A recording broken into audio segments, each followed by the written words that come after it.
দেখুন, এসআইআরকে কেন্দ্র করে মৃত্যুর ঘটনা আমাদের কাছে নতুন নয়। তারই নবতম সংযোজন বসিরহাট মহকুমার বাদুড়িয়া থানার অন্তর্গত যদুরাটি দক্ষিণ গ্রাম পঞ্চায়েতে শফিকুল মণ্ডল নামের এই ব্যক্তি এসআইআর আতঙ্কে এতখানি মানসিকভাবে বিপর্যস্ত ছিলেন যে শেষ পর্যন্ত তিনি আত্মহননের পথ বেছে নিয়েছেন। অত্যন্ত বেদনাদায়ক ঘটনা। আমি তার পরিবারের প্রতি সমবেদনা জানাই। তৃণমূল কংগ্রেস পরিবার তার এই ব্যক্তির পরিবারের সঙ্গে সবসময় থাকবে, আমরা তার সাথে আছি। কিন্তু দুর্ভাগ্যজনক এটাই যে এমন একটি দেশে বাস করি, বিজেপি শাসিত সেই দেশের যে প্রশাসক এখন সেই কেন্দ্রীয় সরকার, তারা তাদের একটি কেন্দ্রীয় এজেন্সি এই নির্বাচন কমিশনকে এসআইআরের নামে মানুষকে যে কীভাবে হেনস্থা করছে তার জ্বলন্ত প্রমাণ এগুলি। আমাদের জননেত্রী মমতা বন্দ্যোপাধ্যায়, তৃণমূল কংগ্রেস দলের সেনাপতি অভিষেক বন্দ্যোপাধ্যায় আমাদেরকে এই এসআইআর নিয়ে মানুষকে ভীত সন্ত্রস্ত যেন তারা না হন তাদের পাশে থাকার জন্য আমাদেরকে নির্দেশ দিয়েছেন। আমরা আছিও, কিন্তু তা সত্ত্বেও এসআইআরকে কেন্দ্র করে কেন্দ্রীয় সরকারের এই পুরো ব্যবস্থা এত অরাজকতায় ভরা যে সেখানে সাধারণ মানুষ হেনস্থা হয়ে আত্মহত্যার পথ নিচ্ছে। একই সঙ্গে যারা বিএলও কাজ করছেন তাদের এত পরিকাঠামোর অভাব, তাদেরকে এতভাবে হেনস্থা করছে এই ডিপার্টমেন্ট যে বাধ্য হয়ে তাদের মধ্যে অনেকে আত্মহননের পথ বেছে নিচ্ছেন। কেউ বা স্ট্রোক করে বা মানসিক এরকম চাপে পড়ে তাদের মৃত্যু হয়ে যাচ্ছে।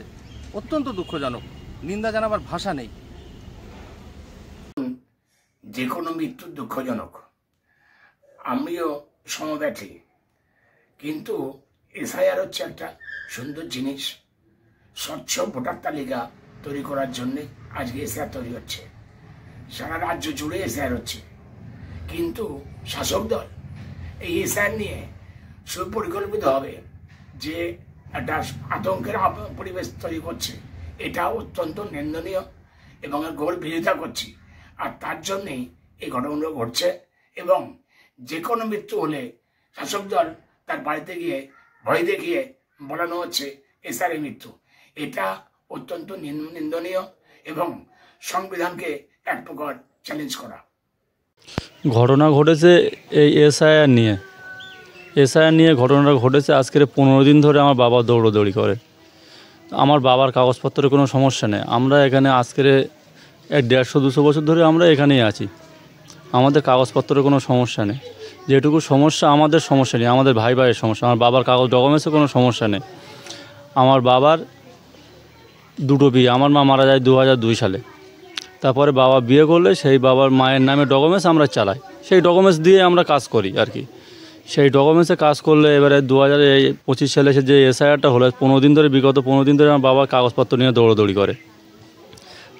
করে। এবারে আমার মায়ের বয়স থেকে আমাদের বয়সে 5-7 বছরের ডিস্টেন্স হয়ে যায়। বলে যে তোমার হচ্ছে ডিটেনশন ক্যাম্পে যেতে হবে, ওখানে যেতে হবে।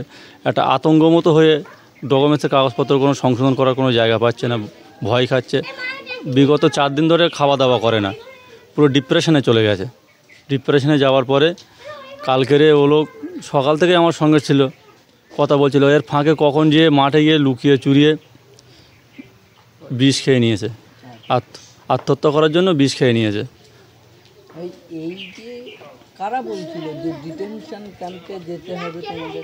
এটা একটা ভয়। সাধারণ মানুষ, পাবলিক, কোনো নিউজ চ্যানেলও তো বলছে যে ডিটেনশন ক্যাম্প, কেন্দ্র সরকারও তো বলেছে যে ডিটেনশন ক্যাম্প তৈরি করার জন্য রাজ্যে অনুমতি দিয়েছে। এগুলো খবরে নিউজে দেখে এগুলো করে পুরো ডিপ্রেশনে চলে গেছে। সেই আতঙ্কে এই ঘটনা, আদার্স অন্য কোনো সমস্যা নেই। এখন আপনারা কি চাইছেন? আমরা কি চাইছি, আমার বাবা যে গেছে, আমার তো আর কিছু করার নেই। যেন দ্বিতীয় কোনো যেন পশ্চিমবাংলায় কোনো ভারতবর্ষে কোনো নাগরিকের যেন এরকম কোনো ক্ষতি না হয়, আমরা সেইটাই চাইছি। আপনার নাম? আমার নাম রুহুল আমিন মণ্ডল। যে ব্যক্তি মারা গেছে তার কি হন? আমার বাবা, আমি বড় ছেলে। এসআইআর কাগজপত্র নিয়ে এই নিয়েই দীর্ঘদিন ধরে এই কাগজটা যেদিন থেকে ফর্মগুলো ছেড়েছে তার আগের থেকেও চিন্তাই ছিল। আর এই ছাড়ার পরে আরও উনি খাওয়া দাওয়া ছেড়ে দিয়েছে। এই নিয়ে সবসময় এই কী হবে এই নিয়ে চিন্তা করতেই এই সুসাইডটা করেছে। ছেলেদের নামের একটু বানান ভুল ছিল, বয়স রেটে হেরফের ছিল। এইটা নিয়েই সবসময় টেনশন করতো যে এটা কীভাবে কী করবো না করবো, কী হবে।